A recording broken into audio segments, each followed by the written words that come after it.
Você é uma pessoa intensa? E será que a intensidade emocional é mesmo uma característica marcante das pessoas com altas habilidades de superdotação? Pois é, você já deve ter visto alguém dizer que as pessoas superdotadas tendem a ser intensas, tendem a ser muito profundas e que elas podem ser extremamente empáticas, que elas tendem a sofrer com profundidade quando elas estão próximas ou presenciam ou sabem dos problemas do mundo, que essas pessoas tendem a ser idealistas, altamente sensíveis.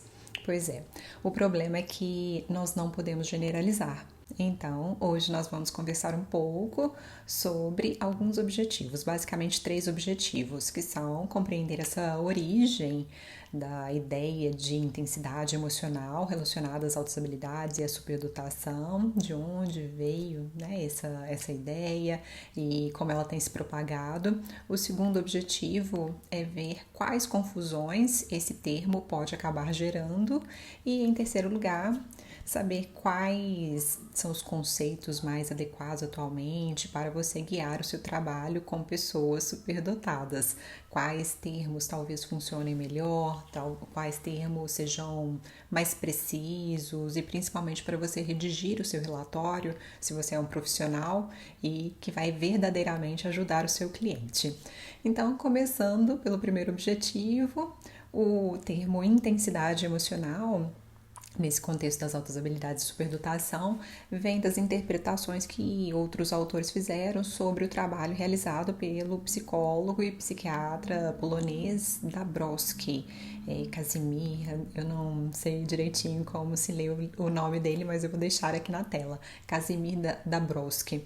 E ele realizou esses trabalhos na década de 60, década de 70, e o Dabrowski desenvolveu uma teoria chamada desintegração positiva. Então, para ele, algumas pessoas fariam uma ruptura muito drástica, muito dramática com o sistema, com as suas próprias características da infância, para formar uma personalidade muito própria, singular, e por isso essa ruptura, a desintegração, seria positiva para determinado grupo de pessoas. E aí, dentro desses conceitos, das formulações do Dabrowski, ele fala sobre sobreexcitabilidades ou superexcitabilidades. E de maneira resumida, o Dabrowski identificou 5 áreas de intensidade aumentada, que ele chama, então, né, de sobreexcitabilidades, que estão nas áreas psicomotora, na sensorial, vocês vão ver em alguns livros, alguns textos escritos sensual, mas é basicamente sensorial,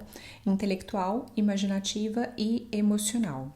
E aí, mais tarde, como eu disse, outros autores, como principalmente o Piechowski, Michel Piechowski, e a doutora Linda Silverman, que tem vários vídeos no YouTube, as palestras dela são muito bonitas, são muito interessantes, emocionantes, mas esses autores aplicaram esses conceitos mais especificamente no campo da superdotação.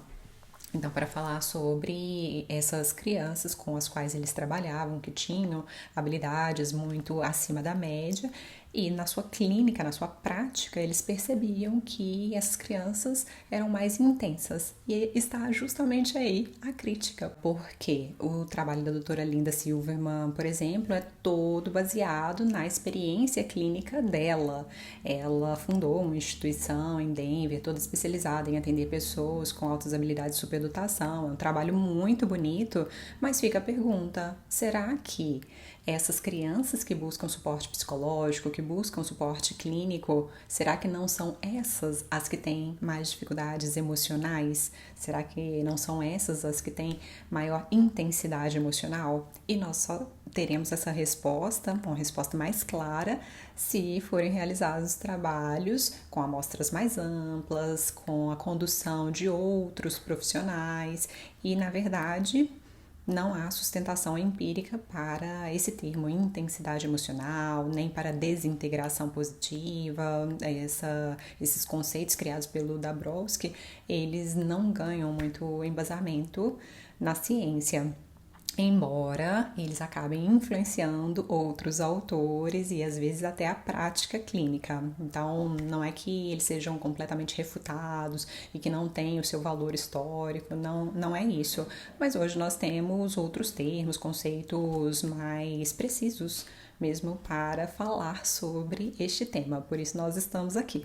Então, de maneira resumida, para que você compreenda melhor como é a descrição da intensidade emocional e também para que a gente faça o contraponto, eu vou falar sobre qual é a descrição, por exemplo, da doutora Linda Silverman, que é baseada no trabalho do Dabrowski, e eles falam que as pessoas que têm intensidade emocional muito alta, essas pessoas altamente habilidosas, elas têm, então, ativação emocional elevada, as emoções delas tendem a ser experimentadas de uma maneira muito profunda, duradoura, às vezes têm reações emocionais que podem parecer desproporcionais aos estímulos, percebem? Então, essa é uma reatividade emocional. Então, não necessariamente uma pessoa com altas habilidades tem essa característica.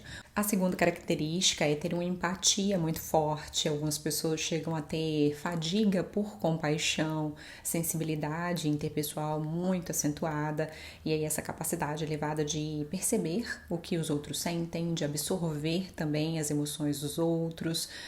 Às vezes, a capacidade de fazer uma conexão, um vínculo muito forte com pessoas, com animais e até com objetos. Por isso, segundo, né, essa teoria, a pessoa também sentiria muito as rupturas, o abandono, às vezes a rejeição. A terceira característica é a expressão emocional muito intensa, então essas pessoas teriam uma tendência de expressar as suas emoções de maneira mais aberta, às vezes mais dramática, muito intensa, como ele diz. Uma possível dificuldade também em conter e até moderar as suas expressões emocionais, então seria uma pessoa muito transparente e às vezes até dramática mesmo em relação às suas emoções. Em quarto lugar, uma memória emocional muito vívida.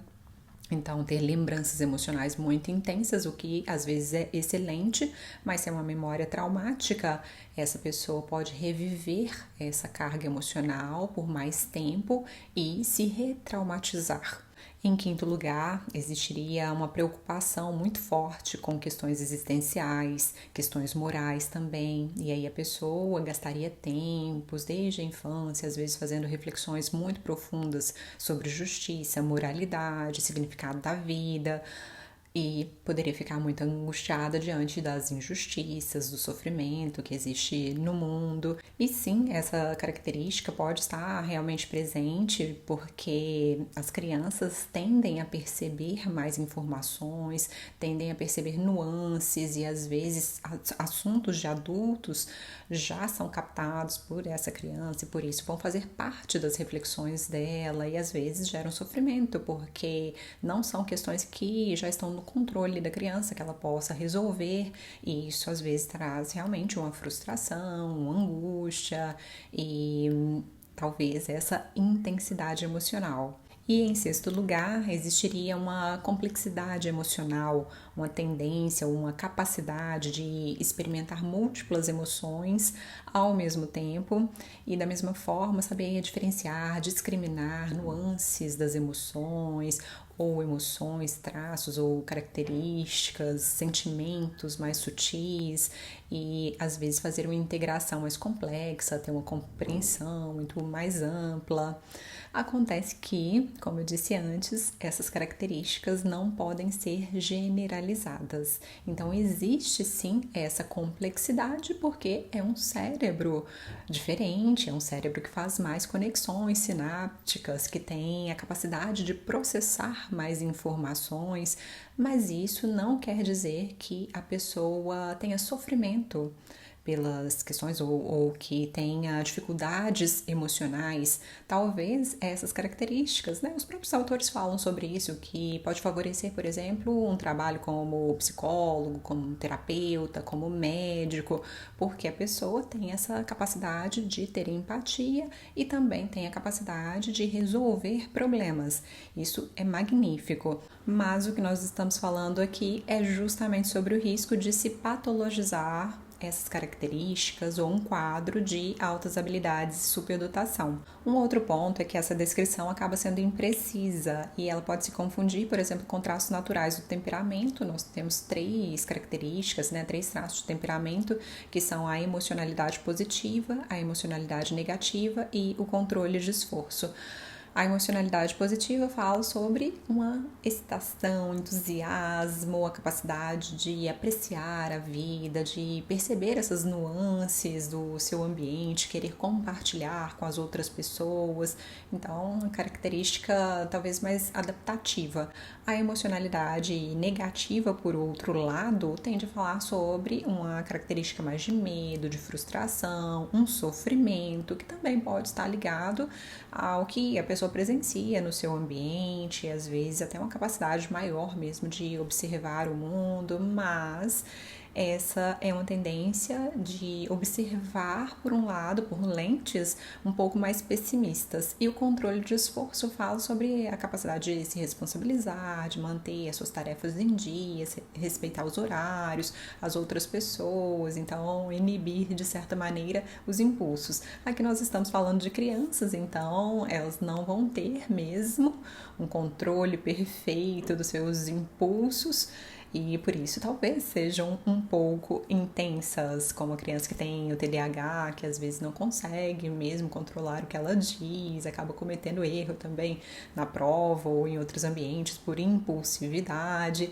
E perceberam como esses 3 traços podem ser confundidos com uma intensidade emocional, tanto quando é positiva, tanto quando é negativa e pode ser mais ansiogênica, ou quando a pessoa tem dificuldade para controlar os seus impulsos, para ser responsável, para ser menos reativa, para construir respostas mais adaptativas, deliberadas, voluntárias. Tudo isso, que são características do temperamento, podem ser confundidos com intensidade emocional. E a questão é que o temperamento está presente em todos os seres humanos, tanto neurotípicos quanto neuroatípicos, incluindo pessoas com altas habilidades de superdotação, com TEA, com TDAH e outras condições de saúde mental. Além disso, os traços típicos de personalidade, como o neuroticismo, podem acabar sendo confundidos com intensidade emocional, porque a pessoa pode ser mais ansiosa, pode sofrer mais, pode passar mais tempo refletindo sobre situações difíceis e por aí vai. Outro grande problema é o risco de falso positivo, ou seja, a pessoa imaginar que alguém seja superdotado porque tem a intensidade emocional. E, na verdade, talvez se trate de uma outra condição, inclusive uma condição patológica. Nós falamos aqui sobre traços de temperamento, traços de personalidade, mas às vezes é um problema, é um transtorno do neurodesenvolvimento, como o TDAH. Às vezes é um transtorno bipolar, em que a pessoa tem intensidade tanto na fase mais positiva e em que ela está mais expansiva, quanto na fase de depressão, em que ela está extremamente profunda, e isso precisa ser diferenciado. Quando nós discriminamos as condições que nós podemos ofertar, podemos oferecer o suporte adequado. E, inclusive, pode haver a dupla excepcionalidade, que é quando a pessoa tem as altas habilidades, mais uma outra condição. E aí, olha só o risco de se identificar apenas as altas habilidades. A pessoa pode deixar de ter um suporte que é extremamente importante, na verdade, fundamental, para que ela tenha saúde, para que ela tenha longevidade, para evitar, por exemplo, perda de cognição no futuro. Então, é importantíssimo saber diferenciar. O estresse pós-traumático é outra possível fonte de emoções desreguladas e, consequentemente, de equívocos diagnósticos. As pessoas com transtorno de personalidade borderline também podem ser muito intensas, às vezes de maneira explosiva, às vezes de maneira implosiva, mas não necessariamente uma pessoa com transtorno de personalidade borderline é uma pessoa com altas habilidades. ou as pessoas com um nível também de neuroticismo, como nós dissemos aqui, ou perfeccionismo muito elevado e às vezes até patológico, como as pessoas que têm o transtorno de personalidade obsessivo-compulsiva, elas também podem acabar sendo muito críticas, moralistas e por isso podem acabar sendo identificadas talvez, ou podem fazer essa hipótese de autoestabilidade e superdotação. Ansiedade também, às vezes confunde o raciocínio clínico. E claro, se nós pensarmos em pessoas autistas, a sobrecarga sensorial, a sobrecarga social, às vezes até a fadiga mesmo por compaixão, também são fontes de comportamentos intensos e de dificuldades emocionais. Mas eu sempre tenho dito isso aqui, que não raramente a desregulação emocional tem sido traduzida, de certa maneira, como uma possível intensidade emocional e como uma característica das altas habilidades de superdotação, mas nós não podemos fazer esse vínculo assim direto e usar quase que como sinônimo. Nós temos que ter muito cuidado. E como eu sempre gosto de trazer os problemas com as possíveis soluções. Então, eu trago primeiro uma pergunta: o que você pode fazer para ganhar mais precisão nas suas avaliações, nos seus relatórios, nas suas entrevistas, observações? Então, o que você imagina que possa facilitar essa precisão durante o seu raciocínio clínico? Em primeiro lugar, é importante conhecer as teorias mais atuais sobre as altas habilidades e a superdotação, como a teoria do Dr. Joseph Renzulli, da doutora Susana Solin, do Dr. Robert Sternberg, do Dr. François Gagné. Aqui no canal nós temos vários vídeos falando sobre esse tema. Eu preparei também com todo carinho o curso Fundamentos das Altas Habilidades e Superdotação, em que você pode acessar escalas, recursos, vários materiais, aulas a respeito das diferentes teorias, muito material de apoio para deixar os seus relatórios impecáveis. O curso é todo online e você já pode acessar as aulas, os recursos também. Eu vou deixar o link aqui abaixo, caso você queira estar nessa comunidade que estuda as altas habilidades e a superdotação. Bem, mas conhecer as teorias nos ajuda muito a falar a linguagem mais aceita atualmente nessa área de estudos. Nós temos poucas décadas de pesquisas e nós não sabemos ao certo, por exemplo, a prevalência de altas habilidades, mas nós já temos alguns dados relevantes sobre o tema. Por exemplo, nós sabemos basicamente que as pessoas podem ter capacidades inatas, bem acima da média, em diferentes domínios, que nós chamamos de dotação, e para realizar esse potencial, para transformar uma dotação em talento, essas pessoas precisam de catalisadores, tanto ambientais quanto pessoais. Então, precisam de algo que favoreça a realização do seu potencial. E no que se refere às emoções, a criança superdotada pode ter um temperamento mais sensível, mais ansioso, que nós vamos chamar de emocionalidade negativa, mas em muitos casos elas também podem ter emocionalidade positiva, elas podem ter bom controle de esforço, que essas características temperamentais vão se traduzir como otimismo, calma, uma socialização mais funcional, adaptabilidade, tranquilidade. E na fase adulta, aí essas características temperamentais tendem a ser traduzidas em 5 traços de personalidade. Depois nós vamos conversar mais profundamente sobre esse tema, que é bastante relevante e também nos ajuda muito a refletir, fazer o raciocínio clínico e fazer o diagnóstico diferencial. Mas por hoje, a mensagem é: as pessoas com altas habilidades e superdotação podem ser realmente muito motivadas, muito entusiasmadas, muito engajadas com suas tarefas, às vezes até obstinadas. Realmente elas podem ter uma percepção maior do mundo, dos estímulos sensoriais, fazer um processamento mais profundo. Quando elas estão sobrecarregadas ou quando elas são invalidadas, elas podem, claro, responder com desregulação emocional, como todos nós, como todo ser humano. Contudo, entretanto, todavia, a desregulação não é um sinal de superdotação e isso está claro na ciência.